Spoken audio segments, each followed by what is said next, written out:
not sure about the mic status though, so let me see what that's like.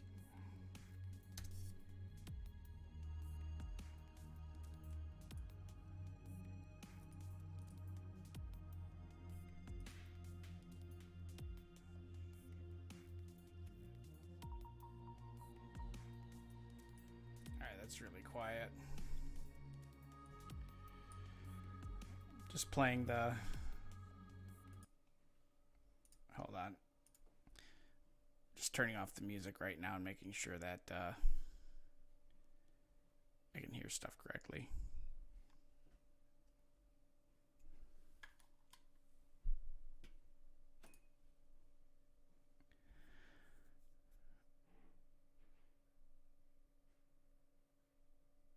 Now it sounds a little better. I want to make sure those aren't my settings in here. Volume mixer. Microsoft Edge. Okay.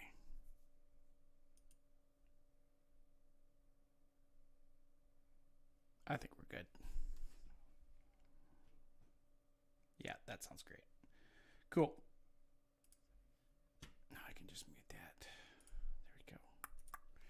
And we can get on down to business.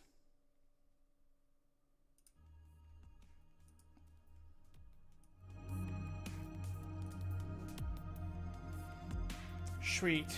Perfect. Great, grand, wonderful. Okay. Just give this a minute here and we will get going.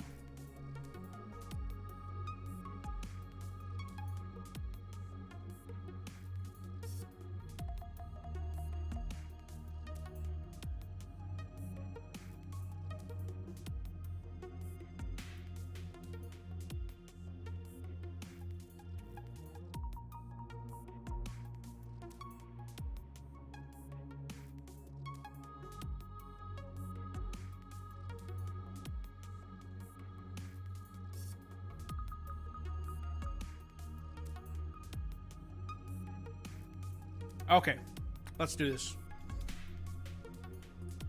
So, a little bit of Bitcoin analysis. Was working on this on Friday-ish. Kind of go through a little walk through here of what we've got going on. So,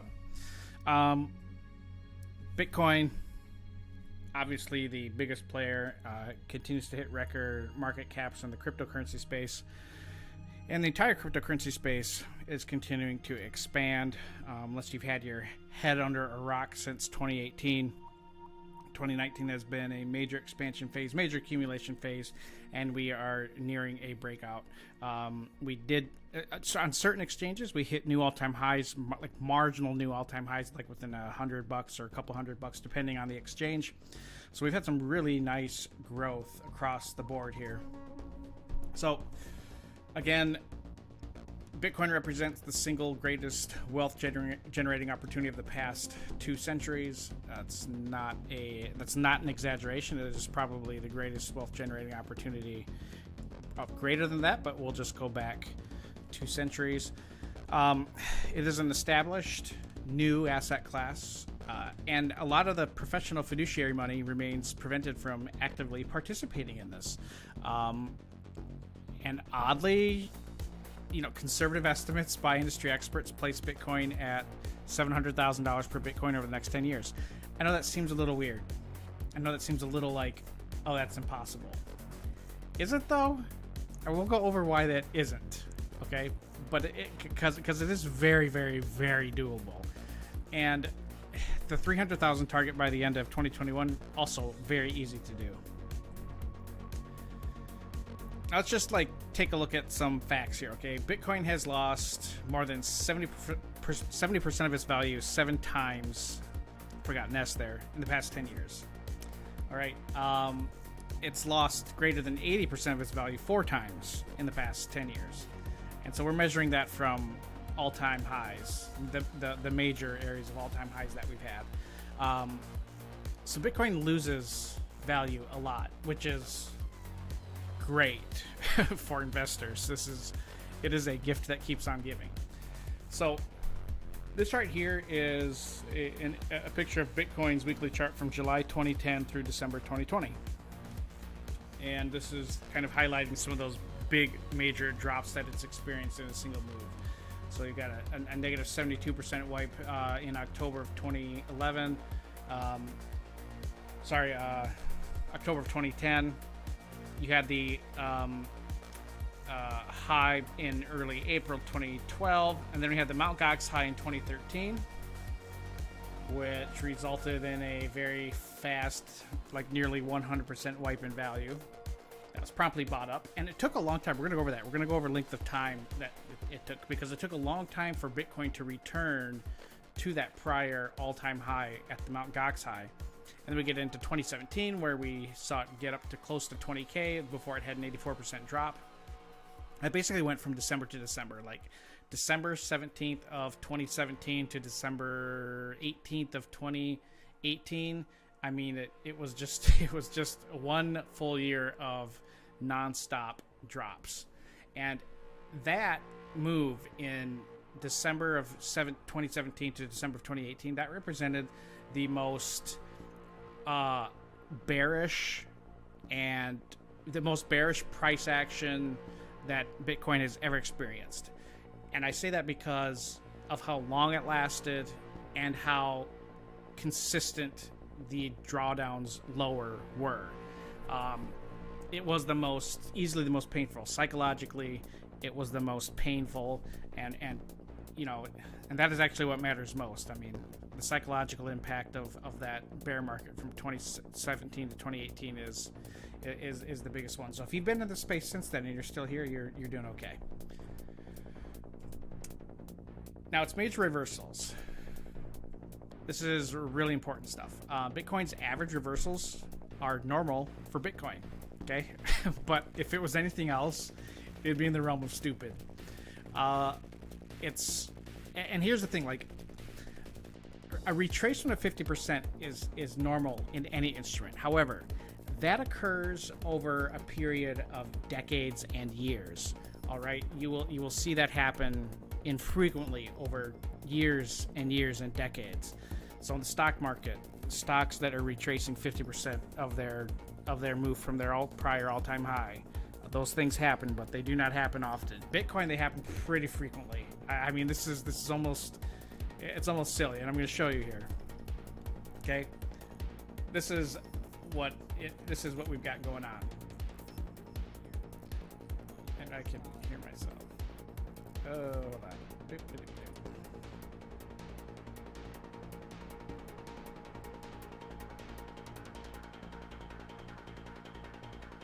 And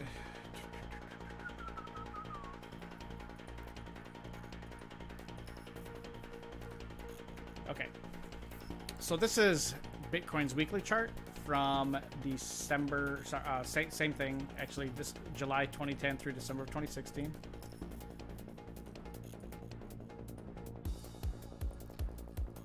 Just making sure that my audio over here is turned off. There we go. Look at these retracements that occur. These minor retracements that are generated. And then you see them happen pretty frequently from December of 2016 to where we are today. So this is from January 2015 through, actually it should be January 2016 through December of 2020.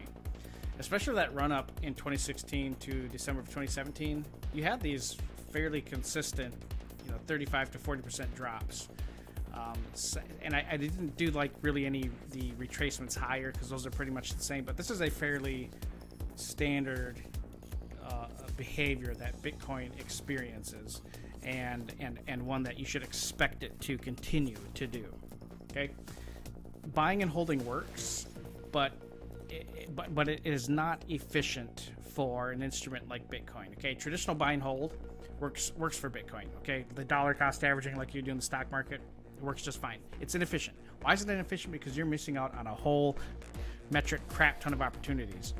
An active role by individuals is required, and I thoroughly believe that as we have to take more individual control over things that we do in our life, such as like home repair, vehicle maintenance, home maintenance. There's a lot of things that we can do now on our own that we used to have to contract out, or a lot of things we should contract out for still, but there's a lot of things that we can do now to take care of ourselves and take care of our property and take care of our family that we used to have to hire someone or something to do that for us. That's going to be very true here in the future with our finances as well. I don't think that the traditional let your Edward Jones guy, let your pension person, control your finances for you. Honestly, it kind of scares me when you think about it. Like, you should have some control over you should have some direct control over some of your money, and you should be responsible for doing with it and putting it where it should go. Bitcoin is one of those things where you need to be more active with it. And I'm not saying you have to look at it like for a few hours a week. You don't have to. Really, if you're new to the space, this is just adjusting limit orders. And the first couple times you do it, it might take you 15 minutes, but after that, it should only take a couple minutes after that. Maybe not even anything, because you may not have to adjust anything. I call it the 30, 40, 60. All right. On Sunday, 9 p.m. Eastern Standard Time, just check out Bitcoin's chart, find the highest high of the past 10 weeks, and you're going to have 3 orders open. You're going to have an order 30% below that high, 40% below that high, and 60% below that high. You're going to repeat this every week, every Sunday. You're just going to take a look. If the high has not changed over the past 10 weeks, no big deal. You don't have to adjust anything. But what we want to do is we want to make sure that we have buying positions open. They're on the order books of the exchange you're on, so that when you do get a discount, a 30%, a 40%, or a 60% discount, you won't miss out. Because here's the deal. When Bitcoin faces these drops, these reversals, they don't last long, especially when we get into this new expansion phase that we are in. When we break the all-time high again and we start to hit into the 30, 40, 50, 60, 70K zone, we're going to see some retracements of up over $10,000 of Bitcoin. And you don't want to miss them. And the only way you're not going to miss them is if you're staying at your screen all day. Most of us can't or don't want to do that. So that's why you have these limit orders sitting there. And because in cryptocurrency, as long as you're using a reputable exchange, there's a thing called an order book, and it's supposed to be, and it usually is, a first come first serve. So if you're waiting in line, if there's like 100 people in line to buy at 30% below the 10-week high, and you're number 101, and Bitcoin retraces 30%, sometimes even a little bit more, you may not get filled. So the earlier you do this, the better. The more that you increase your chances of getting in on those orders. And trying to pick the day that Bitcoin is going to make a big rally or move is it's not impossible, but it's very improbable. I think the statistics are that in any given year, the time period where Bitcoin expands the most is over a 9-day period. And it's not a consecutive 9-day period. Like, you may have 1 or 2 days where Bitcoin has like a 20% move, and then it flounders for months on end, followed by another 3 or 4 days of big rallies, followed by months of floundering. So unless you are a constant student of the market and being extremely vigilant, you'll miss it. And I do this for a living, and I miss it because, I'm not going to stare at it all day waiting for that time. That's why limit orders are the best. So this is your basic step. This is the last 10 weeks for Bitcoin. And, just highlighted them with the green box. This is what they are. The 10-week high is at $19,911.79. And I'm just going to I'm going to measure the 30, 40, 60% levels. So there's a limit order at 13,927, 11,947, and all the way down at 7,952. So essentially 14K, 12K, and 8K.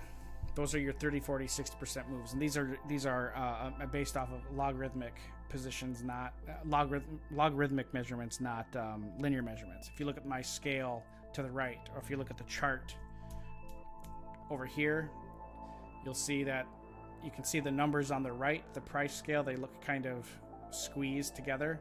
That's because we're not looking at Bitcoin linearly. You can't look at Bitcoin as a linear price chart. You have to look at it logarithmically. What do I mean by that? I mean by that is this. So let me go to like a weekly chart, pull up Bitcoin's chart. And let me just hide all this here. So this is this Bitstamps? Yeah. So this Bitstamps data goes all the way back to August of 2011, okay? So this is a logarithmic chart of Bitcoin. This is the same chart, same everything, except let's look at a regular. That's what it looks like. So, what it looks like from 2011 to basically June of 2017 doesn't look like Bitcoin did anything, all right? That's why you have to look at it as a measure of proportion, logarithmic. Now you get to see the actual structure and the actual move. There's another market that you do this in, and that is the stock market. So if you look at the Dow, or we look at the S&P 500, okay? This is the SPX 5. I wonder if the futures data. This is futures data. Goes back to 2000. Okay, so this is the ES, the E-mini, or sorry, this is the NQ, the E-mini NASDAQ contract. All right, logarithmic chart. Let's go back to 1999. If we were to look at this chart for the NASDAQ with regular, it looks just kind of silly. I mean, first off, it's always going to look silly because it's the NASDAQ and it's in the stupid land. But that's why you got to look at these markets logarithmically. The Dow is the same way. Here's the US 30 for the Dow. This is the CFD of the Dow. You just don't get a very good, just don't get a very good look at these markets unless you have them set up logarithmically.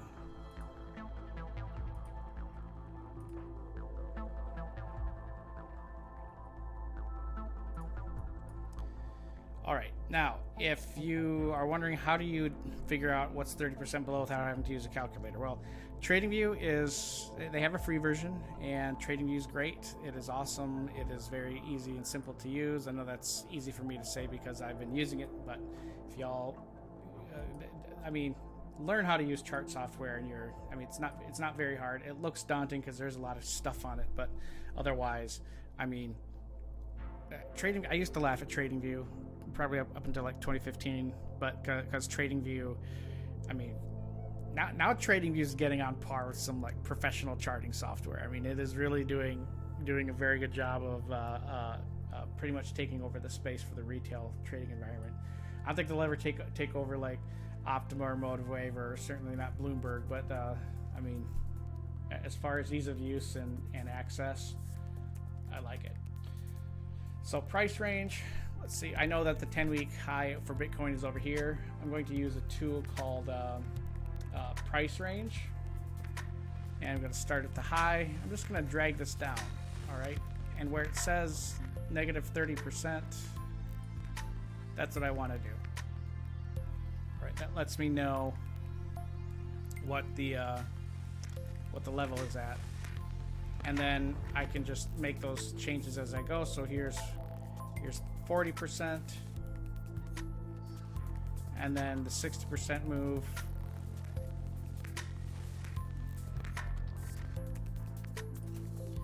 You can have a little leeway with it, but that's how you do that. Now, it's a good idea to take a look at the entire space as a whole. So there's two charts that you should have. There's one called total, and you can add these by hitting the plus sign on your watch list. Hit cryptocurrency, do total, or maybe you have to do an index. Yep, you got to do index. Hit total, crypto cap. There's two of them. There's the total cap is like every cryptocurrency, and then the total 2 is everything minus Bitcoin. So basically you have a measure of the cryptocurrency market followed by the altcoin market. and it is measuring in billions. So the altcoin market is almost at 200 billion, while the total market cap is at 550 billion. So, you know, the Bitcoin's ratio, coinmarketcap.com, BTC dominant 63.5%. Basically, that means that out of all the cryptocurrencies that exist and their market caps, Bitcoin makes up 63.5% of that market.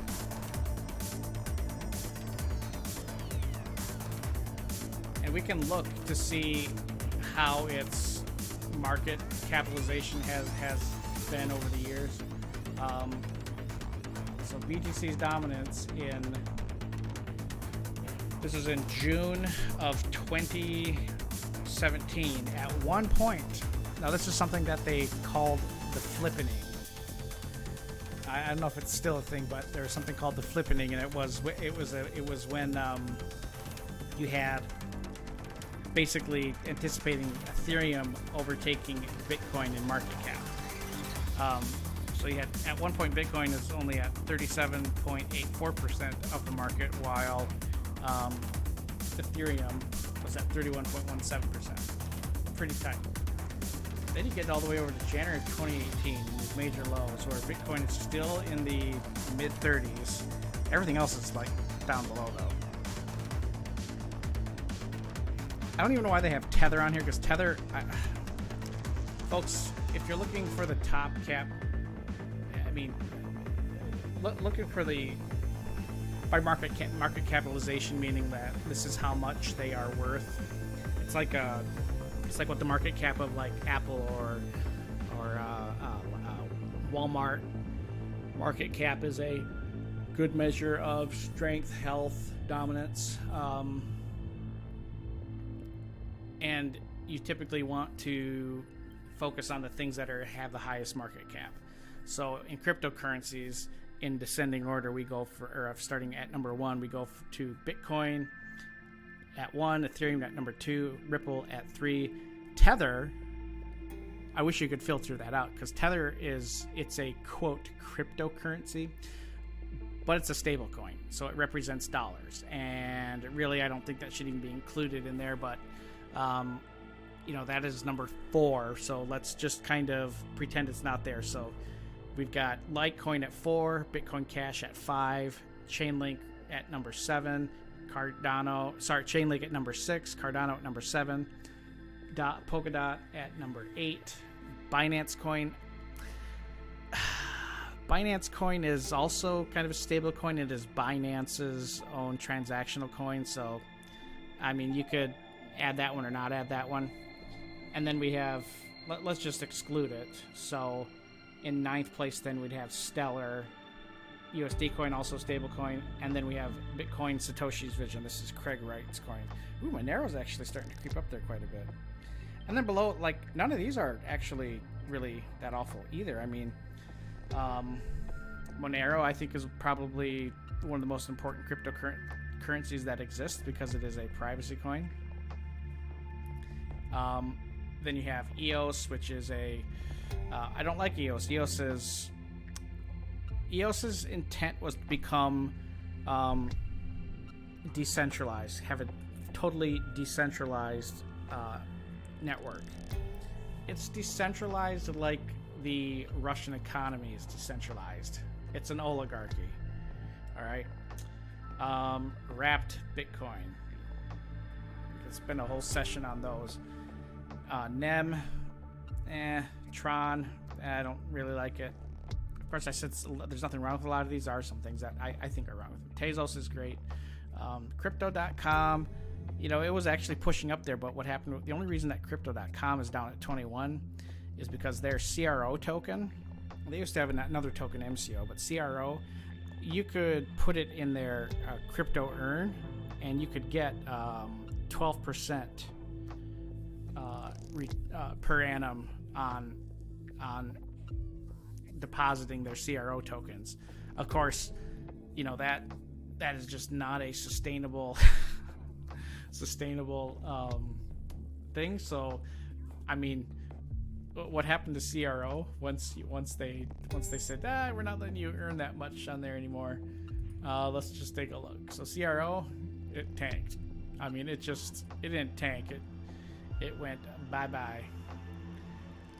Daily chart. So yeah, CRO, I'm not counting this wick as anything, but CRO was at one point, almost 20 cents. It was at 18.44, 0.1844 cents. But then when they eliminated that return, and they brought it down from like 12% to 2%, I mean, of course you're gonna collapse.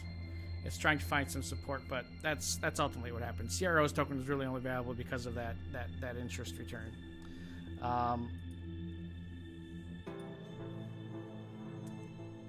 Filecoin, I don't really know much about it. Neo is, I mean, if you like the Chinese Communist Party to control everything, Neo's a great project if you like that idea. Atom, there's been a lot of new entrants. I don't see. I feel like Nexo should be on here. There it is. Nexo's at 58. So Nexo, I'm very happy with my Nexo investment. Nexo they're a lender. Nexo's token is just ballooned. Old Atlas people, I don't know if you remember me bringing Nexo up back in, I think it was like September, like saying like Nexo's one to watch, because I mean they're a lending coin, but also their platform. I mean they give you the highest returns on staking your stable coins. You get like a 10% return on your stable coins, which is basically like your cash. And they give you like a 6% return on like your Litecoin, your Ethereum, Bitcoin, and they pay that per annum interest daily. So it's essentially it's compounding daily, which is great. And they're highly regulated. They have big insurance, and they are just doing a token buyback actually. They distribute dividends too, so 30% of the profits get redistributed to token holders, which is basically like shareholders. So this is a very, very much a decentralized financial entity. Salt, if you've heard of Salt, they did cryptocurrency lending using your cryptocurrency as collateral. Nexo does it better. Nexo does it way better. Their dividend dispersal periods have been very inconsistent. They are not like typical. They don't do monthly like some monthly dividend stocks and ETFs, and they don't even do it quarterly like traditional dividend producing companies. They've only put out a few dividends since they kind of came out, but nonetheless they have distributed dividends, and they just announced last week, 2 weeks ago, that they're doing a token buyback, so that's why we see Nexo going up. But anyways, I'm gonna end this a little early. We're probably going to be doing more cryptocurrency sessions in the week. We're going to go from 1 to 2, and we'll get into some buying strategies and buying opportunities across the board for all of these. So in the meantime, pay attention to this market, don't miss out on it, and I look forward to talking with you all later.